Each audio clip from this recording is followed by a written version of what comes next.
Presenta ANCAP, uruguayos haciendo el futuro Uruguay.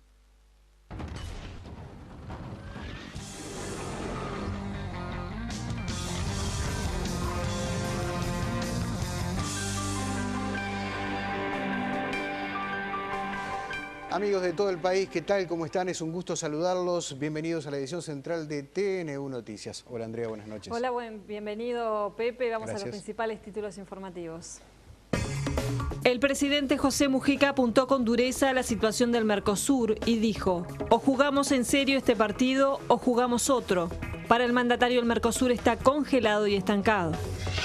El vicepresidente Danilo Astori enfatizó que Uruguay no es un paraíso fiscal, aseguró que así lo indica su sistema tributario, su rigurosa normativa financiera y su pionera legislación sobre lavado de activos. 2 diputados argentinos denunciarán en nuestro país la existencia de lavado de activos ante el juzgado de crimen organizado.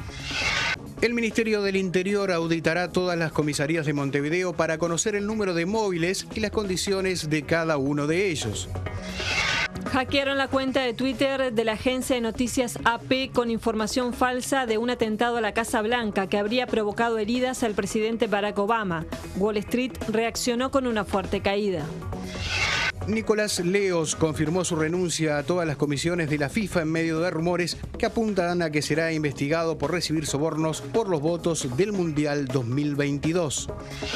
En la mirada internacional, la profesora Susana Mangana analiza los recientes atentados en Estados Unidos.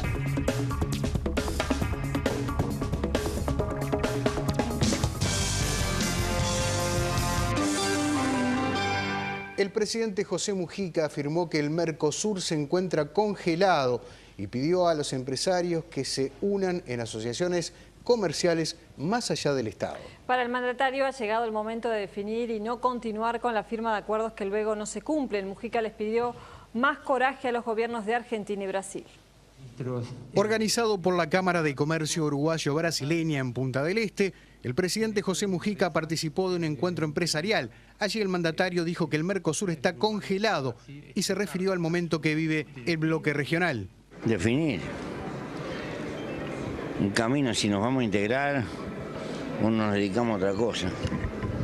Llevamos muchos años con los papelitos firmados y estamos ahí y hay que patear el arco. Usted dijo, presidente, o jugamos este partido en serio o nos dedicamos a jugar otro partido. Y claro. ¿Uruguay en qué piensa concretamente? No, yo no pienso en otra variable porque tengo 70 y el mes que viene cumplo 78. La otra variable es Singapur. La otra variable es ponerse de librecambista. Probablemente en esta zona, pero tengo miedo que eso que valdría como sería una especie de agresión al proyecto brasilero, al proyecto argentino y medio intranquilo, medio desafiante. En su discurso, Mujica les pidió a los gobiernos de Argentina y de Brasil que tengan más coraje en la integración regional. Le estoy pidiendo a uno una cosa y al otro lo otro. Necesitamos coraje, salir del Estado Nacional. No en el sentido jurídico, sino en la visión geopolítica de nuestras cabezas, ¿verdad? Si los empresarios no entienden que hay que juntarse con sus homólogos, fundar empresas más grandes, asociarse, hacer joint venture y todo eso, para estar en condiciones relativamente más equilibradas con lo que se está viniendo del mundo, ¿verdad? Bueno, ese es el desafío que tiene América. Yo tengo la obligación de intentar soñar los inconvenientes del mundo que van a tener mis nietos. No tengo un acertijo, todo tiene una parte experimental, pero lo único que aprendí con Mercedes Sosa y con Heráclito, que todo cambia, o si no te cambian, lo que es mucho peor. En otro orden, el presidente Mujica dijo que las declaraciones del periodista argentino Jorge Lanata sobre presunto lavado de dinero proveniente de la vecina orilla obedecen a una situación interna de la República Argentina. Sin embargo, el mandatario dijo que no le escapa que en nuestro país hay aviones que aterrizan con droga y dinero. Eso es una cosa que dice Lanata. Parece que él tiene mucha experiencia, venir a los bancos uruguayos, depositar, tomar un café y irse olímpico. No es tan así, ni tan así. Pero como existe la garantía a la libre información, a la libertad de prensa, quienes manejan la supuesta libertad de prensa se permiten cierta licencia poética que si funcionara en un Estado de Derecho no lo pueden decir. Eso no es cierto, no hay nadie que pueda traer 5 millones de dólares y tomar un café y no le preguntaron nada, al contrario. Ahora, que en el Uruguay baje alguna avioneta con plata, por favor. Y si no la droga, ¿dónde viene? ¿Cómo viene? Pasa por la aduana, tiene los controles, no seas malo. Pasa por el aeropuerto, no seas malo. Hay un tráfico clandestino que puede dar para cualquier cosa. Y por este mismo tema, los diputados argentinos Manuel Garrido y Graciela Ocaña presentarán en las próximas horas una denuncia penal en Uruguay para que se investigue la supuesta ruta del lavado de activos que involucraría, entre otros, al ministro de Planificación Federal argentino Julio De Vido y a empresarios kirchneristas, entre ellos Lázaro Báez. Hoy en La Noticia y su contexto, el diputado Garrido contó detalles de esta denuncia. Aparentemente se hacían transferencias desde Uruguay a sociedades constituidas en distintos paraísos fiscales y que terminaban en cuentas en distintos lugares. Por ejemplo, Tigan, que es la primera que se reveló en la primera investigación, en el primer programa de Lanata, aparece con domicilio en Buenos Aires, pero también en Montevideo, en el complejo del World Trade Center, donde justamente coincide con otras tantas sociedades que también tienen domicilio ahí y que además también coinciden en cuanto a algunas personas que aparecen como responsables. Entonces, hay demasiadas coincidencias y nosotros lo que estamos pidiendo es que esto se investigue. El vicepresidente Danilo Astori negó que Uruguay sea un paraíso fiscal. La oposición, en tanto, decidió convocar al Parlamento a los ministros de Economía y Defensa para que expliquen cuáles son los controles que existen en nuestro país para evitar este tipo de maniobras.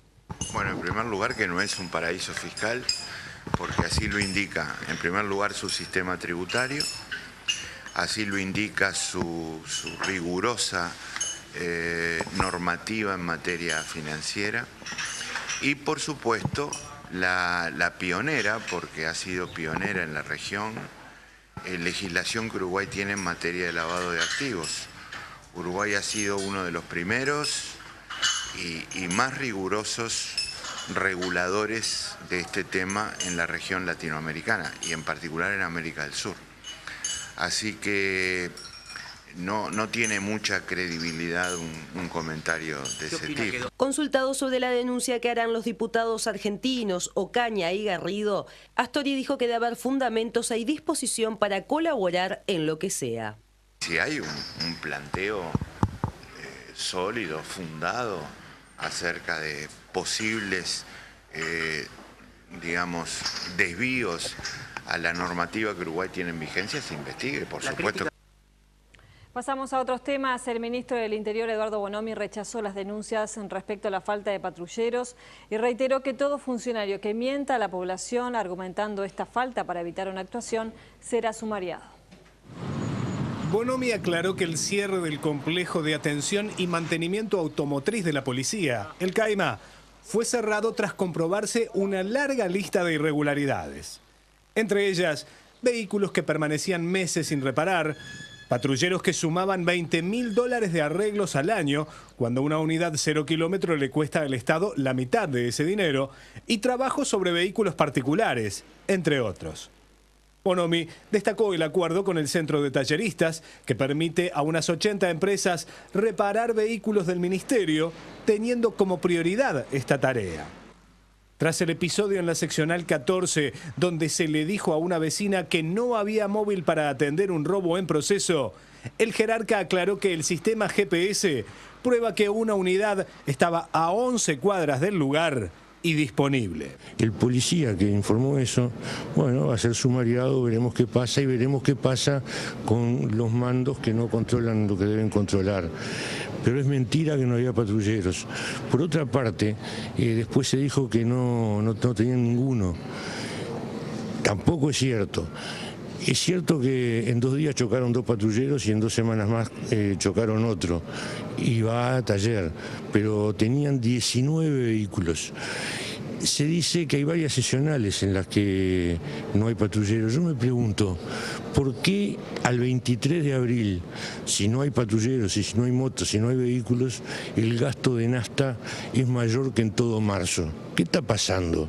¿Qué es lo que están diciendo algunos policías? ¿Qué cosas están inventando? Entonces hay una campaña porque quizás se quiera recuperar un centro que fue un centro de corrupción y por eso fue cerrado. En Durazno, la familia de una joven que falleció tras dar a luz denunció que hubo negligencia y reclaman que se investigue el caso. El informe es de Roberto Vasconcellos.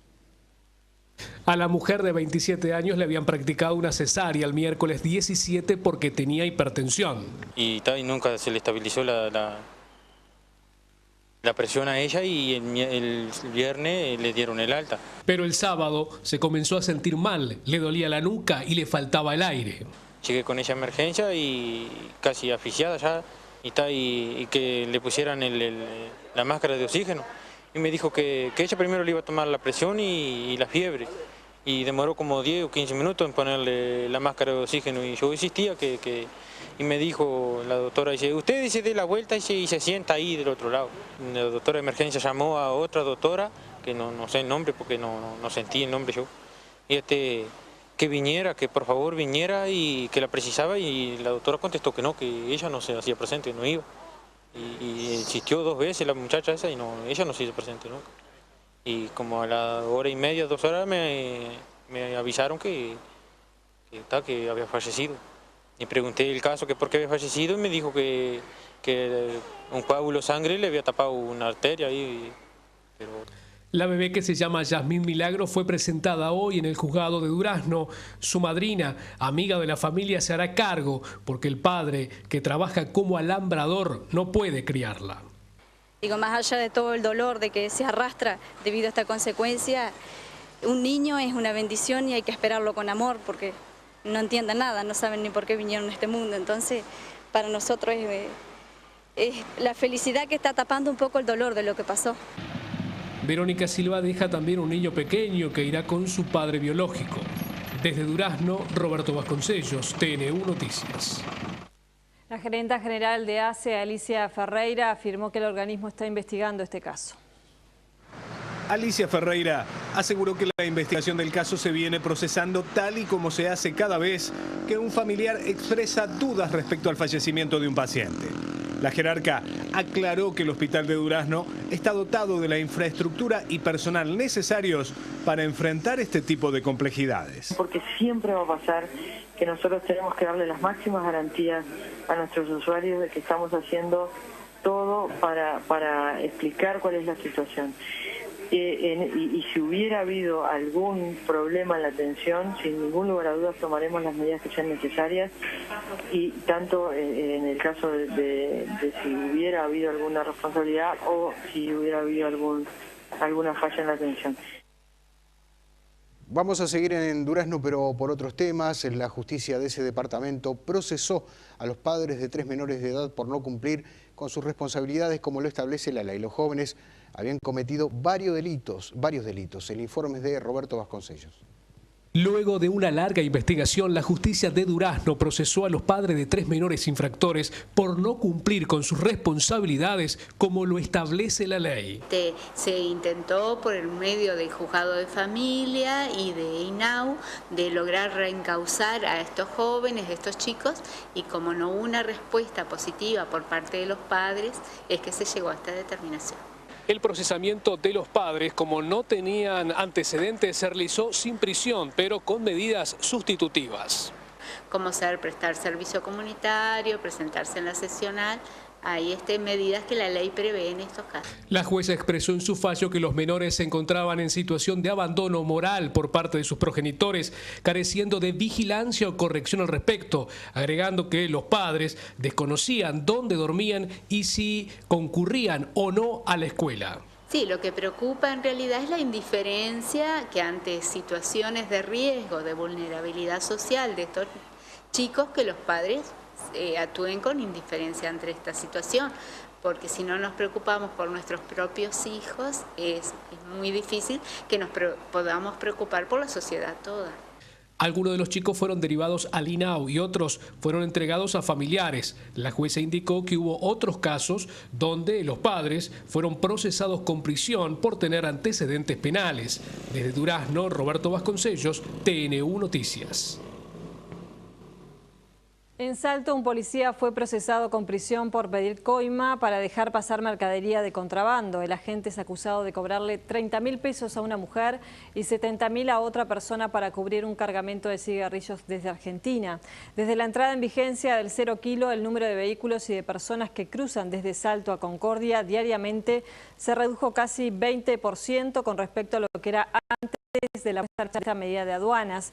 De acuerdo a datos obtenidos por el diario Cambio de Salto, en el puente internacional, el número pasó de 3.000 vehículos que cruzaban hacia Concordia todos los días a 600. Y en Cerro Largo la policía detuvo a 2 personas que transportaban en un vehículo ropa argentina que fue ingresada en forma ilegal desde Brasil. El informe de José Luis Barbosa.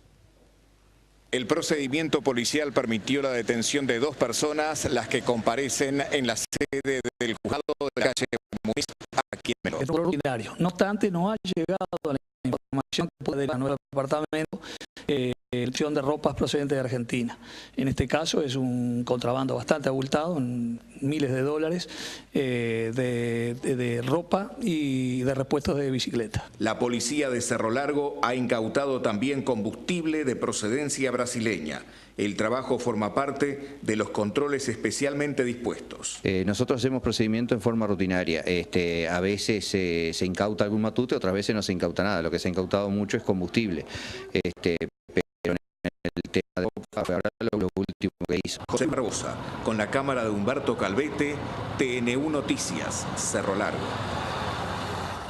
El 30 de abril se celebrará por primera vez el Día del Trabajador Rural. Por esta razón, el Ministerio de Trabajo y Seguridad Social tiene previsto realizar en los próximos días una campaña informativa para que los trabajadores conozcan sus derechos. En noviembre pasado, el Parlamento votó la ley civil en la que establece el 30 de abril como el Día de los Trabajadores Rurales. En pocos días se celebrará por primera vez y el ministro de Trabajo y Seguridad Social, Eduardo Brenta, dijo que es un motivo para festejar porque se trata de un paso más para mejorar los derechos de los trabajadores, un objetivo que históricamente fue postergado en esta materia. Nos parece importante que se conozca que el 30 de abril es el Día del Trabajador Rural y por tanto, como lo fue el día hace poco tiempo atrás, es un feriado pago que si el trabajador lo trabaja en ese día deberá cobrar doble y si no trabaja deberá cobrar la jornada correspondiente a ese día. Por tal motivo, el Ministerio de Trabajo y Seguridad Social tiene previsto lanzar en breve una campaña informativa para poner en conocimiento de los trabajadores rurales este nuevo beneficio. El Ministerio desde el día 26 aproximadamente va a iniciar en principio una campaña radial en todos los medios de comunicación del interior del país fundamentalmente, dirigido a hacer conocer este hecho. Nos parece un día muy importante, de uno de los sectores de trabajadores más olvidados en términos generales. Para el Ministerio de Trabajo este sector es una prioridad este año. Según datos de la Dirección Nacional de Empleo, en Uruguay habría más de 175.000 trabajadores rurales. Antel y la Intendencia de Montevideo firmaron el contrato para la construcción del Antel Arena, donde hoy se encuentra el cilindro municipal y el Museo de la Aviación. A menos de un mes del anuncio oficial en la televisión, el Antel Arena ya tiene un documento que lo sustente y un cronograma. Contando los plazos de los concursos, las licitaciones y demás, 3 años nos parece que es algo razonable. Pese a las críticas desde la oposición departamental, los llamados a sala y las dudas jurídicas de la semana pasada, la decisión se gestó hace mucho. Hay muchas cosas que hemos ido avanzando con diferentes actores de una zona que tiene absolutamente todos los servicios, una zona privilegiada de la ciudad y que se va a ver jerarquizada con esta y otras obras en el entorno. Cualquiera de las propuestas deberá respetar los espacios sociales, como la cancha de baby fútbol y la guardería ubicada a su costado.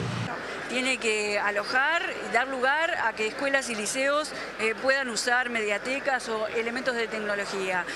Tiene que poder permitir que los liceos y las escuelas usen la arena. Además, tiene que ser compatible con la normativa internacional de las federaciones deportivas. En un principio, el área del Museo de la Aviación se usará como obrador, por lo cual habrá que trasladarlo. La nueva estructura, apta para 15.000 personas, implicará cambios en la zona. Como el futuro traslado del mercado modelo, que está previsto en un cronograma de ejecución para el 2016, o la apertura de Damaso Antonio Larrañaga, que hacemos la apertura de la licitación de los 400 realojos, de la construcción de 400 viviendas para realojo en el mes de mayo próximo. Las tareas de limpieza comenzarán el próximo lunes y las bases y llamado a concurso de ideas será a fines de junio. Un experimento urbano llamado Mujeres en la Ciudad buscó promover el debate sobre el lugar femenino en los espacios públicos. Hoy fueron exhibidos los resultados en la explanada de la Intendencia de Montevideo. La campaña comenzó hace algunas semanas y buscaba medir el impacto de colocar sorpresivamente imágenes de mujeres en algunos puntos de la ciudad. En formato de experimento ciudadano, se quería saber si esas imágenes serían respetadas o, como pasó, se llenaban de grafitis de todo tipo, algunos de ellos muy ofensivos. Esos grafitis demuestran agresión hacia la figura femenina, ¿no? Con el tipo de cosas que se le escribieron, con amenazas, con insultos, lo cual denota la conjunción entre esas formas de vandalismo y un sexismo machista que también se expresa. No es un vandalismo neutro, es un vandalismo que además tiene a la figura femenina como un objeto para denigrar, para insultar, para agredir. Desde la Intendencia de Montevideo se aseguró que la campaña logró el efecto esperado. Despertar a Montevideo y ver qué pasa con las mujeres en la calle. Y así hicimos esta intervención en la cual las mujeres, estas estatuas que vemos acá, figuras, fueron distribuidas en distintos barrios de Montevideo y fueron seguidas paso a paso en el proceso por las vecinas de las comunas mujer. Y allí vimos cómo al principio Montevideo parecía recibirlas amablemente, no había un rayón, no había una inscripción, pero como poco a poco fueron inscribiéndose las formas de la violencia. Y luego de lo que fue el ataque a estos símbolos, la decisión fue otra vez repintarlos y se hizo de esta manera, en la propia explanada municipal, con la participación incluso de las autoridades. La intendenta Ana Olivera fue una de las encargadas de restaurar estas imágenes. Ahora le pasan la posta a un grupo de artistas que lo decorarán para que vuelvan a las calles y otra vez ver qué pasa. Que sí quiere respetar sus derechos. El caso del maestro asesinado, maestro Julio Castro, en el año 1977, se continuará investigando. El juez penal Juan Carlos Fernández Lequini rechazó la clausura indagatoria por entender que el caso es de lesa humanidad y que por tanto no prescribe. Por este hecho fue procesado en marzo del año 2012 el policía Ricardo Zavala, quien confesó ser cómplice del asesinato del maestro Julio Castro, cuyos restos, recuerdan ustedes, fueron hallados en octubre del año 2011 en el Batallón 14 de Toledo. La fiscal del caso, María de los Ángeles Camiño, había adelantado a TNU Noticias que su posición también es continuar con la investigación. La del juez y de la fiscal contradicen la decisión de la Suprema Corte de febrero pasado, cuando declaró inconstitucional la ley interpretativa de la ley de caducidad.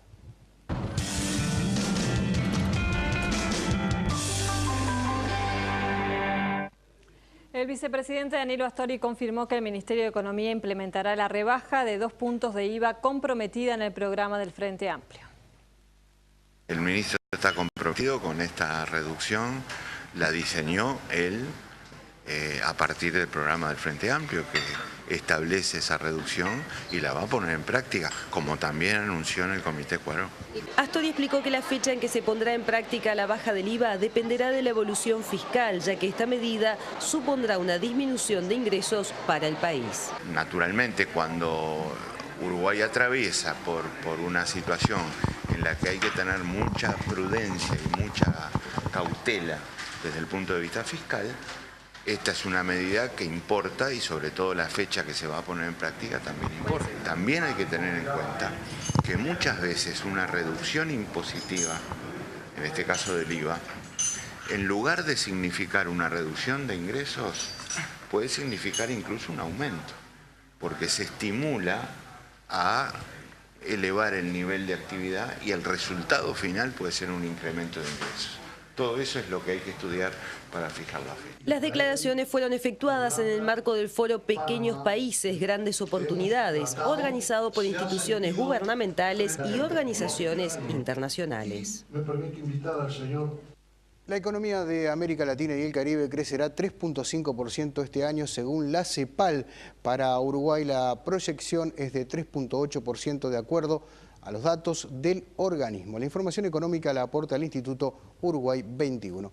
Vemos ahora la cotización de las principales monedas en el mercado de cambios.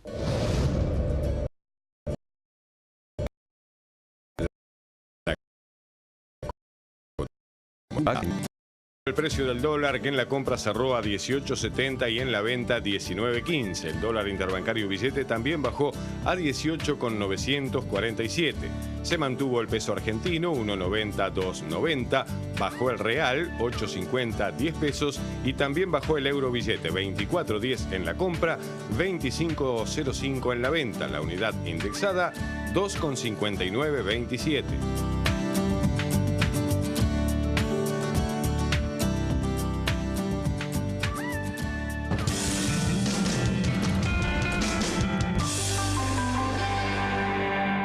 Este programa es presentado por Antel. Usa giros de bits que te permite enviar y recibir dinero estés donde estés. La cuenta en Twitter de la agencia de noticias AP fue atacada por piratas informáticos que publicaron que la Casa Blanca fue atacada y que el presidente Barack Obama estaba herido. La situación generó conmoción hasta que la información fue desmentida por la agencia. Ampliamos esta y otras noticias.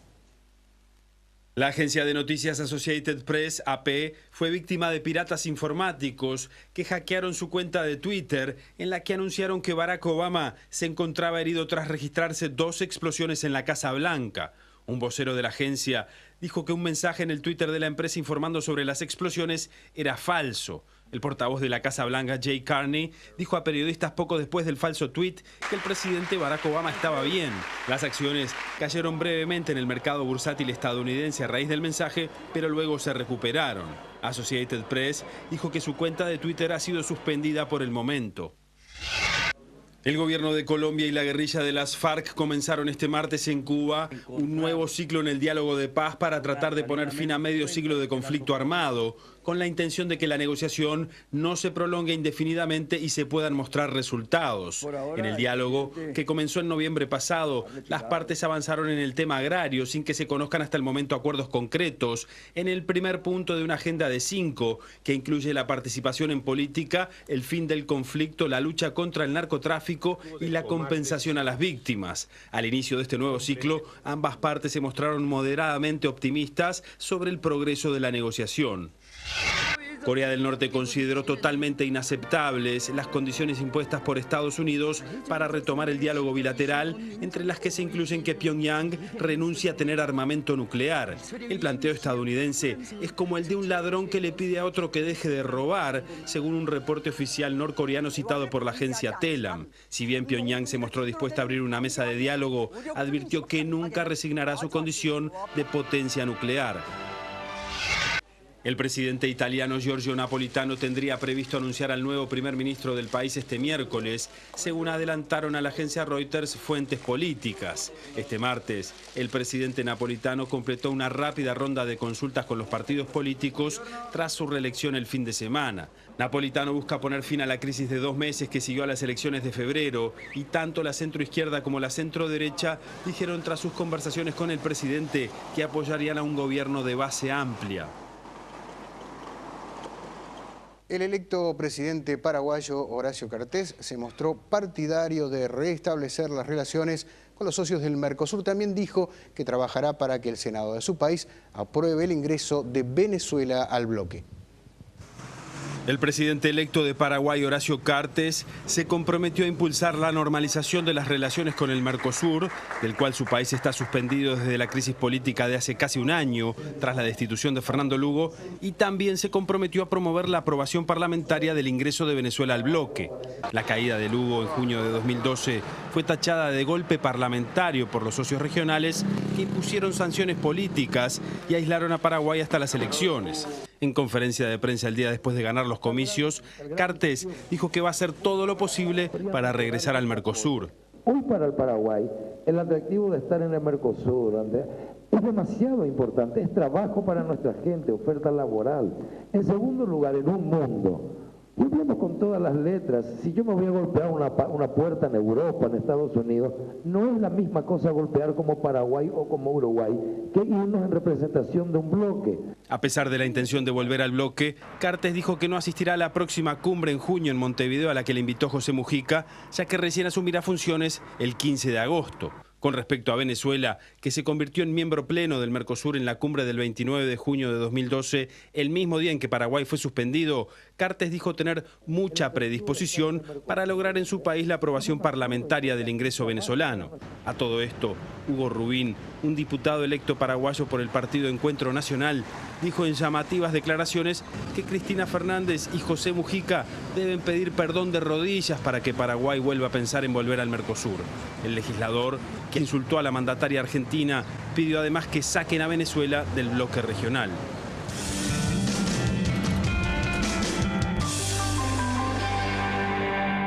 Buenas noches para todos. Confirmado que Nacional y River se juega el lunes 19:30, pero no se juegan en Saroldi, que fue aprobado para jugar partidos de riesgo, pero no de alto riesgo, así que van a jugar en el Estadio Centenario. Y cómo cambia todo, ¿no? El presidente de Nacional, que hace poco salió aquí en Televisión Nacional hablando de cómo la policía intervenía en ese partido Peñarol Defensor, que se va a jugar en el Francini al final el domingo por la tarde, y hay 3.000 entradas que van a ser dadas para los hinchas de Peñarol para ese partido entonces que juega contra el Violeta. Una fecha trascendente la del fin de semana. La noticia de hoy, Nicolás Leos en conferencia de prensa renunció al cargo en la FIFA y a la Conmebol.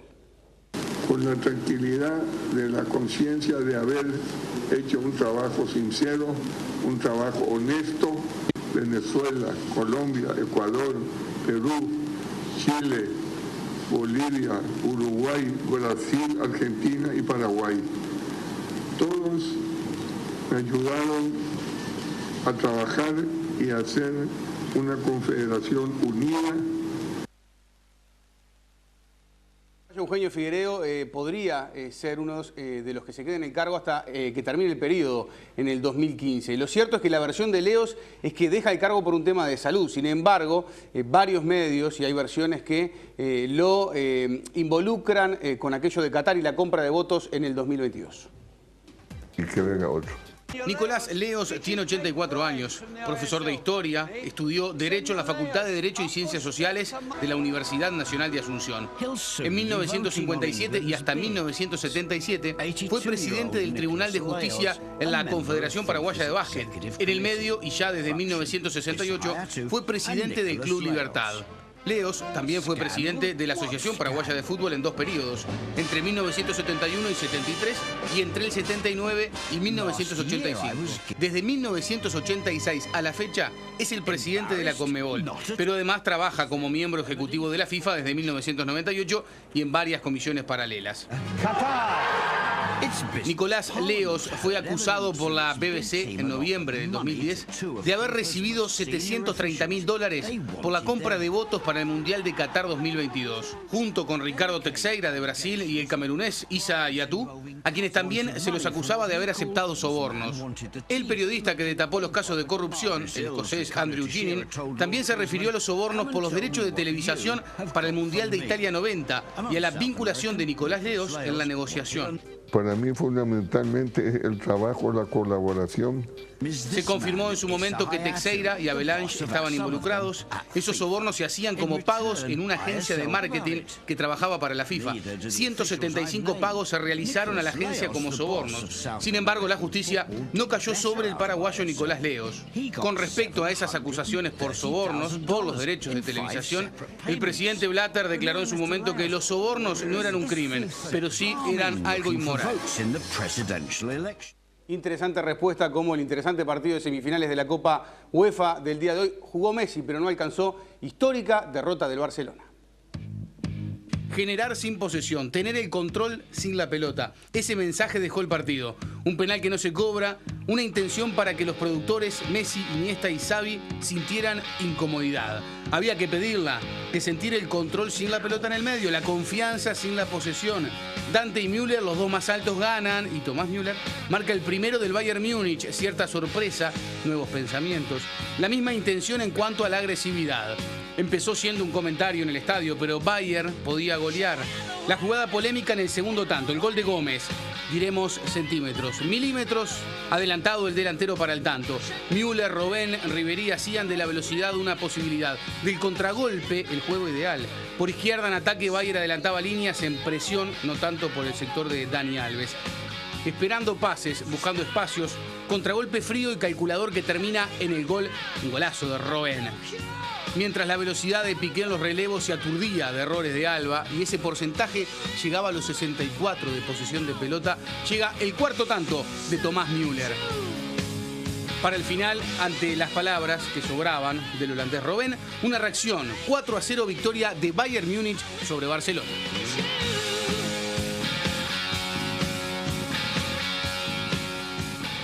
Ya tomamos el tema de las reacciones para volver a Luis Suárez, el nombre que más se ha escuchado en los últimos días en los medios de comunicación. El grupo lo apoya, eso dijo Lugano. Y vamos a ver el comunicado, la gente que trabaja con él lo quiere, lo respeta y lo protege, dijo el capitán de la selección. Un abrazo enorme a Luis en momentos donde le están pegando en el piso. Bueno, habló de los errores que puede tener un zaguero también, lo escribió Fernando Muslera, también ahí lo ven en el Twitter. Lo cierto es que el grupo lo apoya, dijo el capitán, más allá de la reacción y de la suspensión y de lo que le puede costar.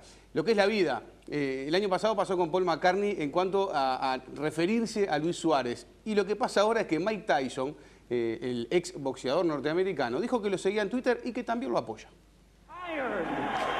Mike Tyson.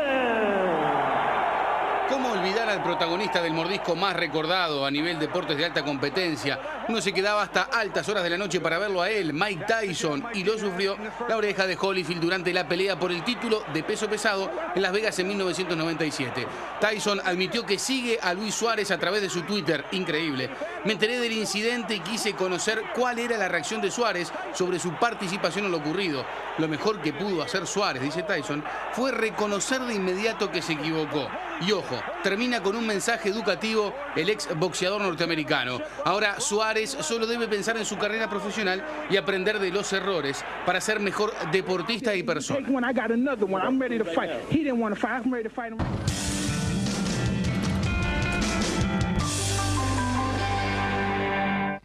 Es un gusto, como todos los martes, recibir a la profesora Susana Mangana. Hola Susana, ¿cómo estás? Hola, buenas noches Pepe, encantada de estar otra vez contigo tras tu viaje, ¿no? Igualmente. Hoy la nacional se va a posar sobre los hechos ocurridos en Estados Unidos. ¿Tu primera impresión? Mi primera impresión es que realmente hay que felicitar la actitud mesurada que ha demostrado Obama de justamente desmarcarse de lo que fue la administración Bush, donde se salió a criticar, a caricaturizar también a un colectivo como era el musulmán tras el 11 de septiembre, ¿verdad?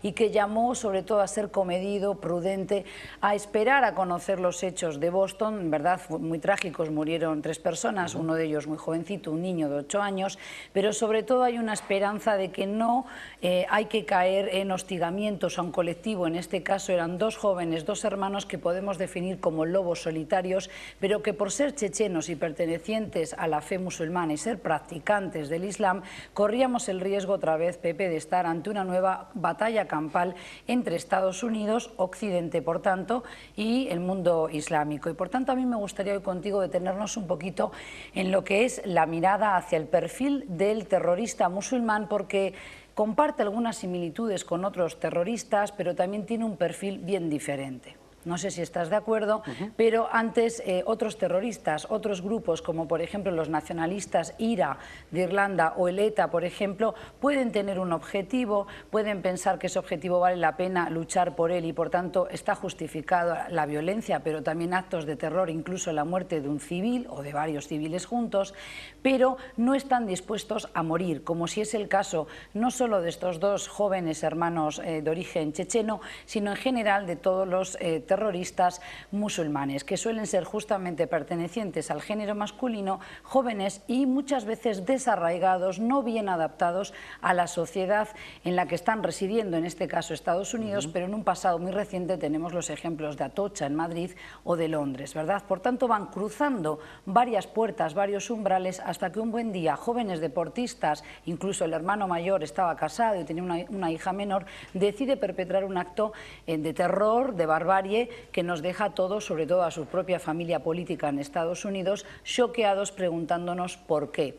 Y yo creo que es importante que no caigamos en la histeria colectiva, que no volvamos a demonizar al Islam, porque se trata justamente de lobos solitarios, al estilo de Mohamed Merah el año pasado, por ejemplo, en Francia, y por tanto tenemos un terrorismo islámico que está muy dividido, muy fragmentado, y o bien son células satelitales, pero no son una célula al estilo de una tela de araña, donde hay un epicentro, donde hay un núcleo como era antes Al-Qaeda, sino que son personas que queriendo emular una gesta, sea la de Bin Laden o de otros, o porque entienden que tienen una causa justa, en este caso reivindicar la independencia de Chechenia, lo hacen en Estados Unidos, curiosamente, y no en Rusia. Es verdad que las alarmas han saltado otra vez y que seguramente cuando haya que organizar un evento deportivo, sea en Londres o sea también en América Latina, se tendrán que incrementar las medidas de seguridad. Pero lo que yo quería destacar esta noche es que nosotros no debemos caer presa del miedo, del pánico, porque de lo contrario vamos a ver que hay un mayor recorte a las libertades que también afectan no solo a corredores, pero a las familias de los atletas y en este caso también más cerca de casa, si se quiere, porque ha habido también hechos trágicos como la AMIA en Argentina que nos tienen que hacer pensar que allí donde hay una concentración importante de personas es donde este tipo de terroristas, de lobos solitarios, como se les llama en la jerga policial y de las agencias de seguridad a nivel internacional, van a poner su mira porque justamente es un buen blanco. ¿Y está bien llamarlos terroristas islámicos? Bueno, en este caso yo creo que una vez más el origen, al ser de Chechenia y que es un territorio, no es una república, puesto que todavía no se ha independizado de Rusia, aunque pretenden serlo independientes, son musulmanes la mayoría de los chechenos y es por eso que otra vez el calificativo islámico se cuela de centro.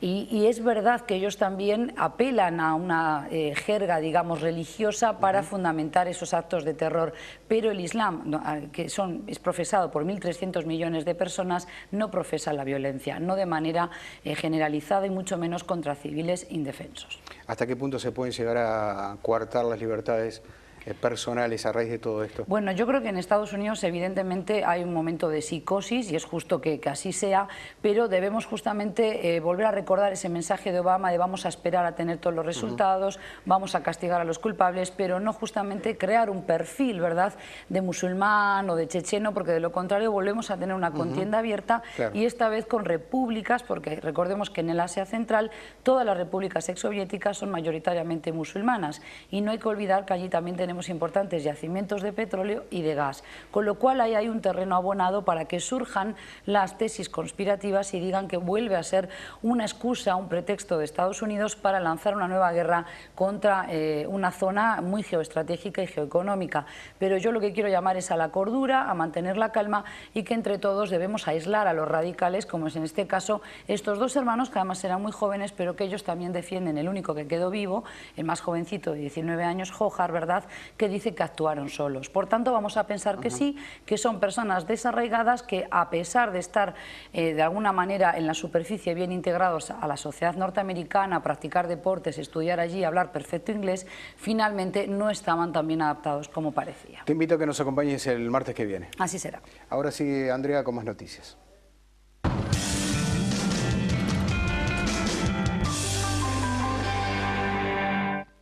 Se conmemora hoy el Día Internacional del Libro. Aquí en Montevideo se realizó un evento, 10.010 maneras de comprar un libro sin dinero. Vemos de qué se trata. 10 maneras de comprar un libro sin dinero nace hace 3 años en la agencia española Carlitos y Patricia. En el 2012 Uruguay fue el primer país en replicar la acción. El leitmotiv es mostrar que las cosas no son gratis, pero que se puede comprar y vender sin dinero. Comprar y vender es simple. Las personas donan libros y también son quienes les ponen el precio. Los precios son todas acciones positivas, lindas, acciones de bien social. Los precios son variados. Un señor compró un libro que lo que decía era que tenía que gritar "La vida es bella" en las 4 esquinas de la plaza y caminó. Otro chico tuvo que dar corriendo vueltas a la plaza, se llevó el libro. Después una señora que tuvo que besar a un desconocido, otra abrazar. Un picadito que vos lo viste, estuvieron jugando los chicos un picadito por un libro de Marcelo Singer que estuvo buenísimo. Perla se enteró de la movida y se acercó al stand junto con su nieta, donde ambas se llevaron un libro. Me llevó "Gracias por volar conmigo". El precio fue bailar con un desconocido. ¿Y? Bailé con un desconocido. ¿No te llevas un libro, Laia? Sí. ¿Sí? ¿Cómo se llama? ¿Te acordás? La rana y el agua. Bien. ¿Y cuál fue el precio? ¿Qué tuviste que hacer? No me acuerdo. Sí, comer durante el desayuno frutas sanas. A Carla la movida le parece muy original. Está buenísima, la escuché hoy de mañana en la radio y en la tele y justo vine a hacer un trámite en el PS y vi dónde estaban y vine a buscar un librito para leer. Hay libros para niños, libros en inglés, libros de artesanías, un poco de todo. Desde la organización señalaron que en esta segunda edición se superó el número de libros vendidos, como también los donados. Vemos ahora el pronóstico del tiempo de Nubel Cisneros.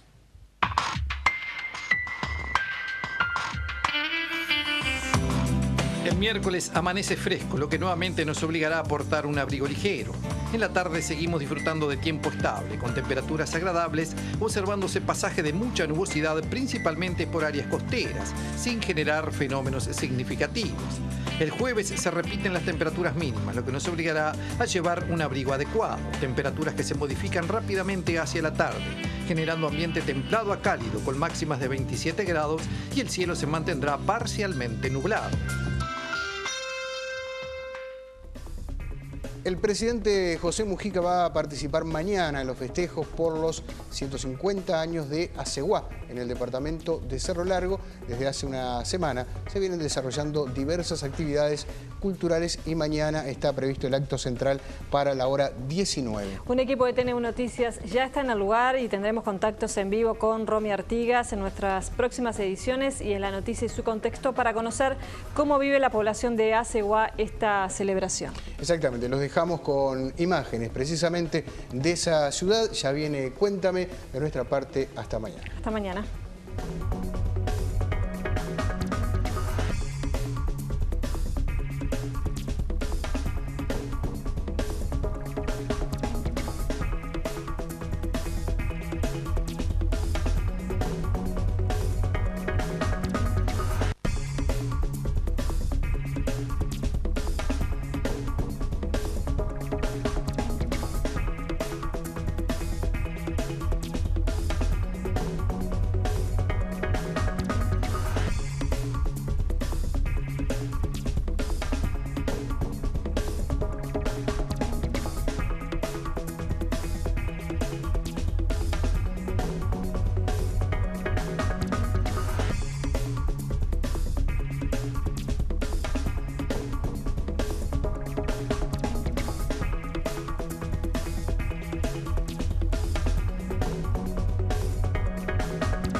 Presentó ANCAP, Uruguayos haciendo el futuro Uruguay.